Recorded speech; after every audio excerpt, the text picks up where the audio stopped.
Assalamualaikum warahmatullahi wabarakatuh. Halo guys, selamat datang di channel Science Maestro. Belajar sains asik ala master. Sebelum lanjut, pastikan kalian sudah klik tombol subscribe dan nyalakan lonceng notifikasinya agar kalian bisa selalu update video dari saya. Dan pastikan juga kalian klik tombol like jika menurut kalian video ini bermanfaat.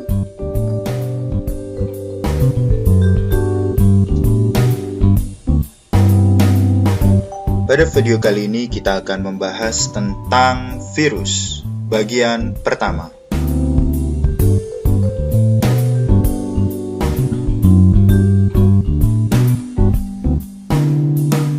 Baru-baru ini dunia dikejutkan dengan penyebaran virus Zika yang begitu cepat, terutama di kawasan Amerika Selatan. Virus Zika pertama kali ditemukan menginfeksi monyet rhesus pada tahun 1947 di kawasan hutan Zika, Uganda. Pada tahun 1950, virus ini ditemukan telah menginfeksi manusia untuk yang pertama kalinya. Di Brazil, saat ini virus Zika diduga kuat menjadi penyebab mikrosefali pada bayi yang baru lahir seperti terlihat pada gambar berikut. Mikrosefali merupakan kondisi ketika kepala bayi secara signifikan lebih kecil dari yang diharapkan. Biasanya disebabkan karena perkembangan otak yang tidak normal. Apa itu virus? Bagaimana ciri-ciri virus? Bagaimana cara pencegahan infeksi virus? Apakah penyakit yang disebabkan oleh virus dapat diobati? Untuk mengetahui jawabannya, mari kita simak video ini. Penelitian tentang virus pertama kali dilakukan pada tahun 1883 oleh Adolf Meyer, seorang ilmuwan Jerman. Dia menemukan bintik-bintik kuning pada daun tembakau. Setelah diteliti, ternyata bintik-bintik tersebut disebabkan oleh penyakit mozaik yang menular. Dia mencoba menularkan penyakit tersebut pada tanaman sehat dengan menyemprotkan getah dari tanaman yang sakit. Ternyata tanaman yang sehat tersebut menjadi tertular. Selain itu, ia juga menyelidiki mikrobia pada getah tanaman yang ditulari, tetapi ia tidak menemukan apapun. Berdasarkan penelitiannya itu, ia menyimpulkan bahwa penyebab penyakit mozaik yang ditandai dengan adanya bintik kuning ini berupa bakteri yang berukuran sangat kecil. Pendapat Meyer ini diuji kembali pada tahun 1892 oleh Dmitri Ivanovsky, seorang ilmuwan berkebangsaan Rusia. Ivanovsky menyaring ekstrak daun tembakau dengan saringan bakteri agar bakteri tidak lolos, dan diperoleh filtrat daun tembakau. Selanjutnya, filtrat daun tembakau disemprotkan ke daun tembakau yang sehat, dan ternyata daun tersebut tertular penyakit mozaik. Sama halnya dengan Meyer, Ivanovsky juga berkesimpulan bahwa penyebab penyakit mozaik pada tanaman tembakau adalah bakteri yang berukuran sangat kecil.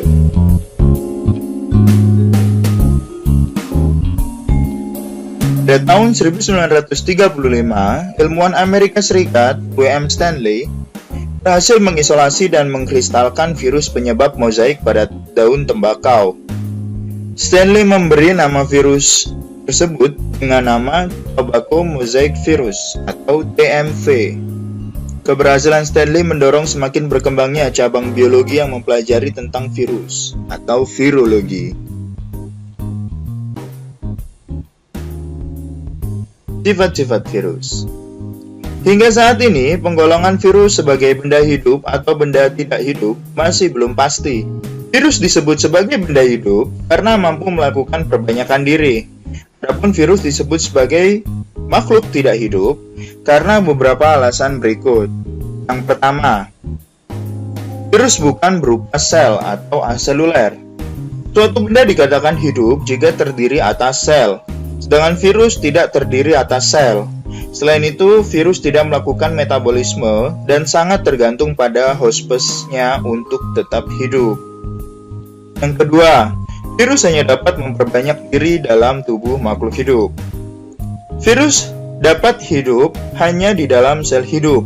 Oleh karena itu, metode yang paling ekonomis dan mudah untuk memperbanyak virus dengan menggunakan teknik embrio ayam. Embrio ayam yang berumur 10 hingga 12 hari digunakan sebagai tempat inokulasi. Inokulasi virus dilakukan melalui kulit telur yang diselubungi secara aseptik. Lubang tersebut kemudian ditutup dengan lilin atau parafin. Selanjutnya telur itu diinkubasi pada suhu 36 derajat Celcius selama jangka waktu tertentu sesuai dengan kebutuhan untuk pertumbuhan virus. Yang ketiga, virus hanya tersusun atas satu jenis asam nukleat, yaitu DNA saja atau RNA saja, dengan selubung protein kapsid serta tidak mempunyai sitoplasma dan organel. Virus dapat dikristalkan sehingga lebih menunjukkan ciri mineral daripada ciri kehidupan. Ukuran virus. Virus memiliki ukuran yang sangat kecil dan hanya dapat diamati menggunakan mikroskop elektron dengan perbesaran 30.000 kali. Oleh karena itu, tanpa bantuan mikroskop elektron, Anda tidak bisa mengamati virus dan hanya dapat merasakan jika tiba-tiba tubuh Anda sakit karena serangan virus. Pada tahun 1892, ilmuwan Rusia Dmitry Ivanovsky telah membuktikan bahwa virus dapat lolos dari saringan yang tidak dapat dilalui bakteri. Virus terkecil memiliki diameter sekitar 17 nanometer, dan diameter terbesar adalah 1000 nanometer.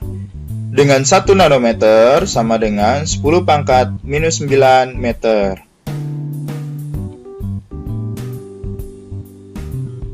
Berikut ini merupakan perbandingan ukuran virus dengan sel bakteri dan sel darah. Di sini tampak ada sel darah dengan ukuran diameter sekitar 10.000 nanometer, dan di sini terdapat sel bakteri E. coli. Ketika diperbesar, beginilah ukuran bakteri E. coli, yakni sekitar 1000 nanometer dikali 3000 nanometer. Dan inilah ukuran virus-virus yang kita pelajari. Dibandingkan bakteri E. coli, virus-virus tersebut ukurannya beraneka ragam dan sangat kecil. Poliovirus memiliki ukuran sekitar 30 nanometer. Bacteriophage MS2 memiliki ukuran 24 nanometer. Bacteriophage T4 memiliki ukuran 50 nanometer dikali 225 nanometer. Tobacco mosaic virus atau TMV memiliki ukuran 15 nanometer dikali 300 nanometer. Sedangkan smallpox virus memiliki ukuran 200 nanometer dikali 300 nanometer. Berikut ini adalah bentuk-bentuk virus yang akan kita pelajari lebih lanjut.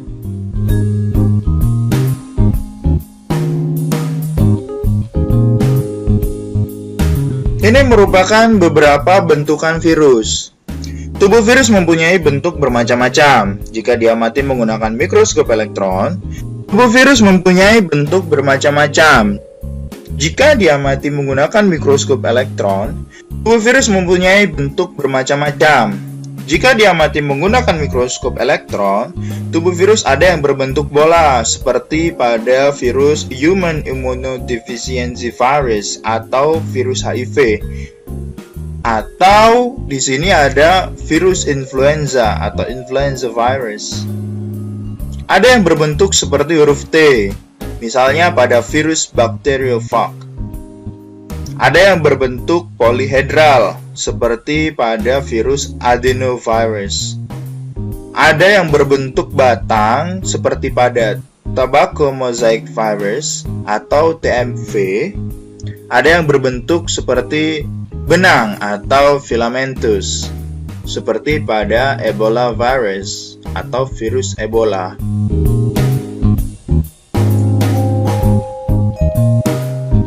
Dan ini merupakan bentuk dan ukuran beberapa jenis virus.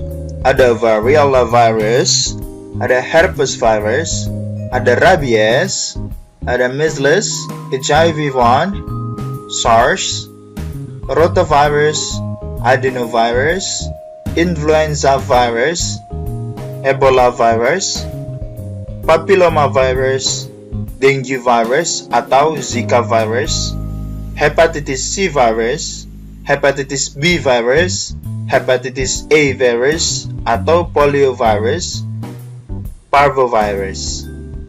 Jadi memang bentuk tubuh virus-virus ini beraneka ragam, mulai dari berbentuk bola, polihedral, batang, filamentus, dan ada yang berbentuk seperti huruf T.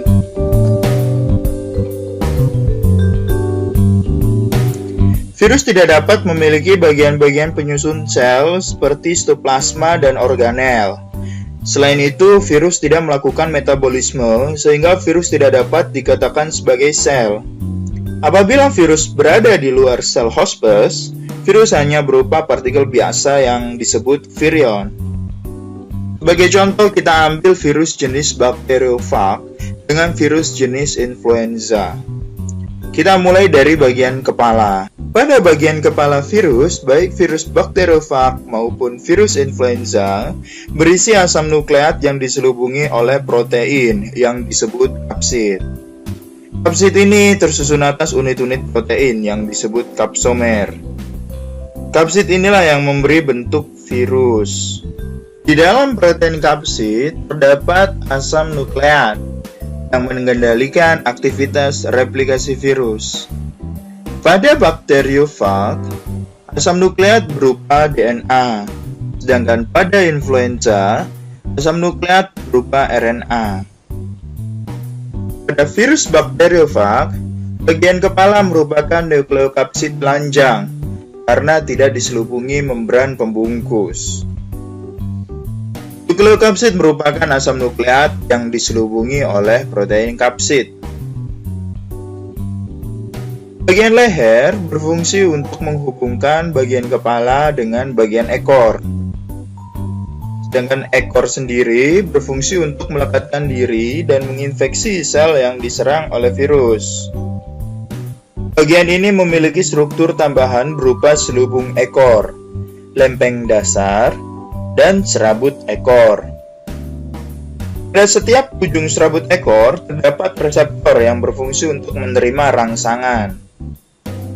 Sedangkan pada virus influenza, nukleokapsid diselubungi oleh membran pembungkus.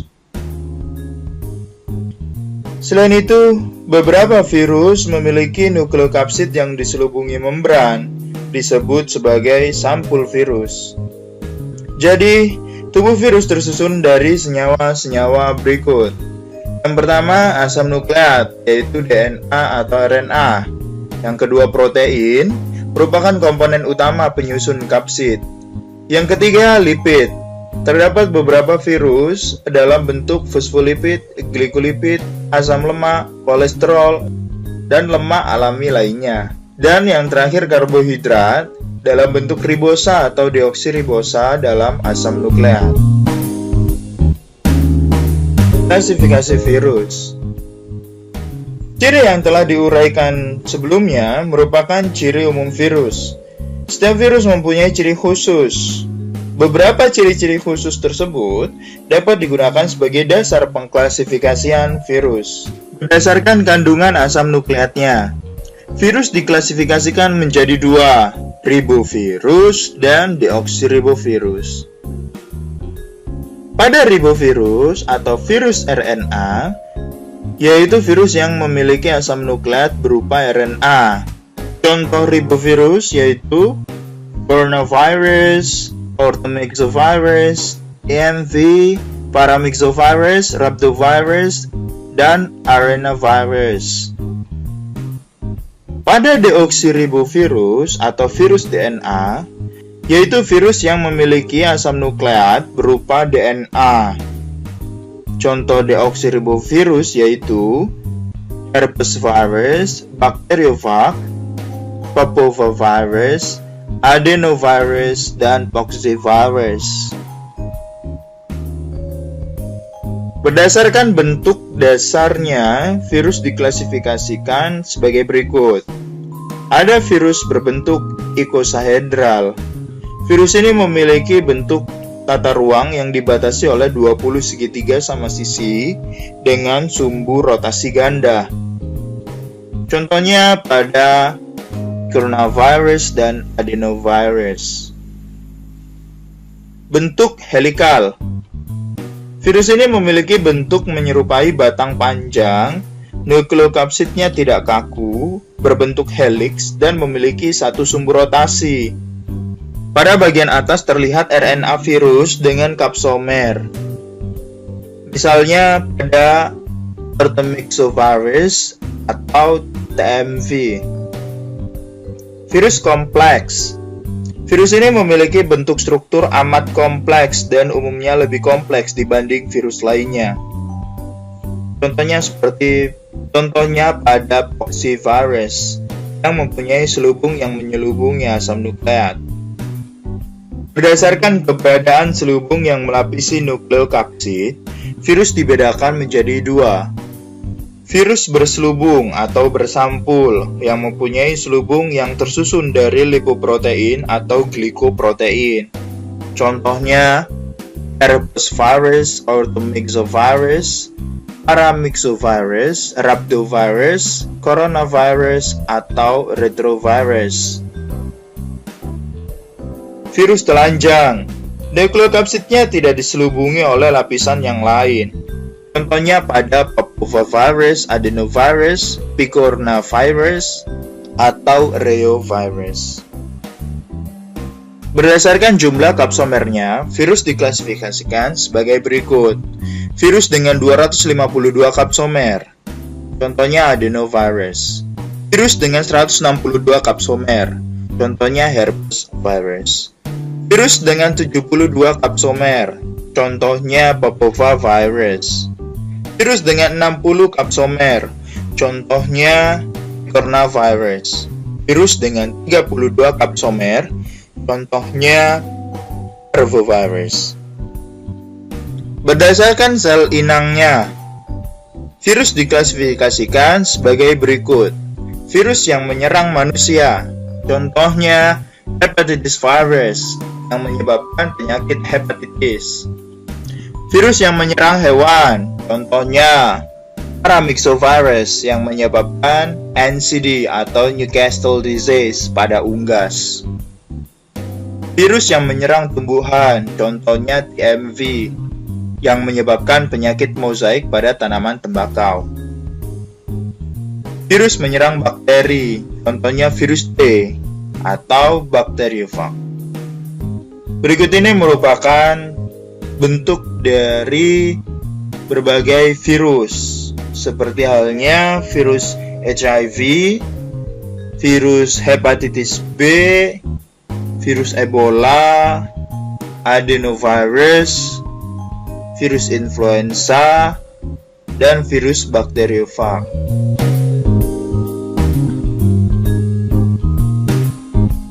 Replikasi virus. Replikasi virus merupakan proses reproduksi pada virus. Proses replikasi virus dapat diamati dengan jelas pada bakteriofag yang menyerang bakteri Escherichia coli. Virus yang menyerang tumbuhan, hewan, dan manusia mempunyai cara replikasi hampir sama dengan bakteriofag. Berikut ini penjelasan tentang replikasi virus. Yang pertama adalah daur litik. Virus akan menghancurkan sel hospes atau sel yang ditumpanginya setelah selesai melakukan replikasi. Sedangkan daur lisogenik, virus tidak menghancurkan sel bakteri. Asam nukleat virus tidak mengambil alih fungsi proses sintesis asam nukleat bakteri, tetapi menjadi bagian dari asam nukleat bakteri. Pada daur litik terjadi dalam beberapa tahap berikut. Absorpsi, yaitu melekatnya ekor virus pada dinding sel bakteri. Penetrasi, yaitu ujung serabut ekor virus masuk dan menyatu dengan sel bakteri, sehingga terbentuk saluran dari tubuh virus ke bakteri. Melalui saluran inilah virus memasukkan materi genetiknya atau asam nukleat ke dalam sel bakteri. Yang ketiga, eklifase, yaitu virus mengambil alih perlengkapan metabolik sel bakteri. Selanjutnya, asam nukleat virus mengendalikan pembentukan protein dan komponen-komponen tubuh virus baru dengan menggunakan bahan yang tersedia dalam sitoplasma bakteri.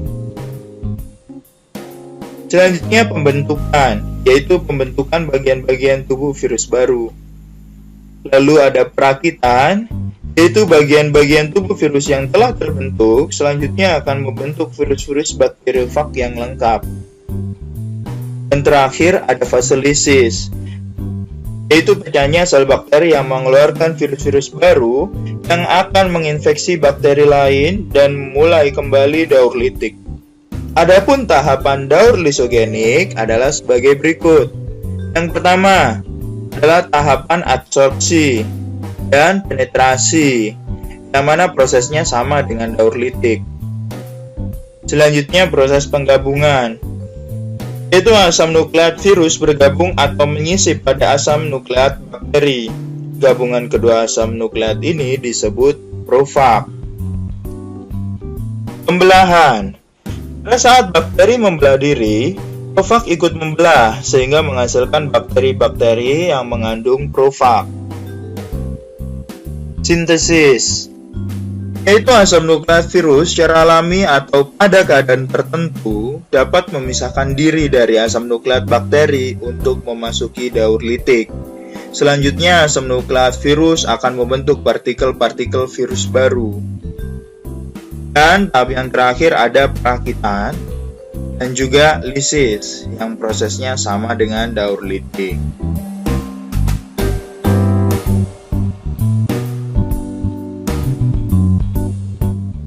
Ini merupakan gambar dari proses replikasi virus.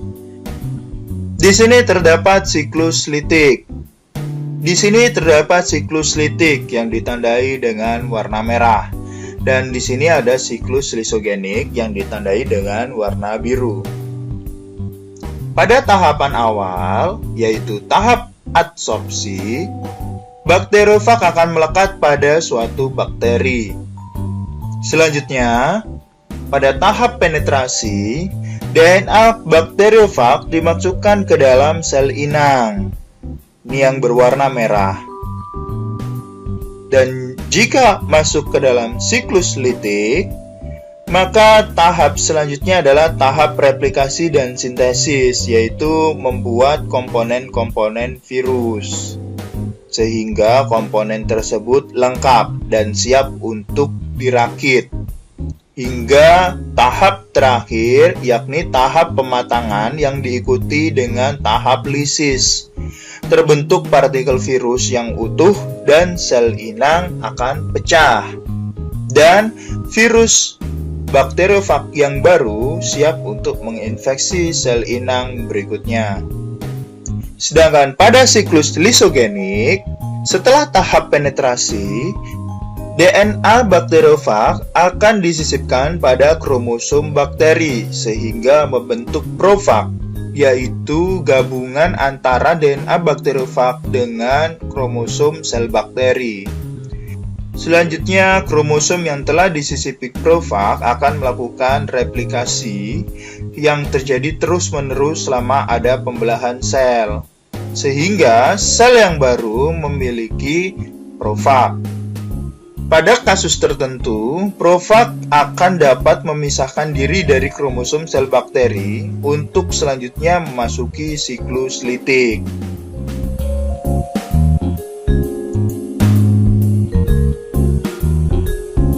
Sekian video kali ini, sampai jumpa pada video bagian selanjutnya. Terima kasih dan semoga bermanfaat. Wassalamualaikum warahmatullahi wabarakatuh.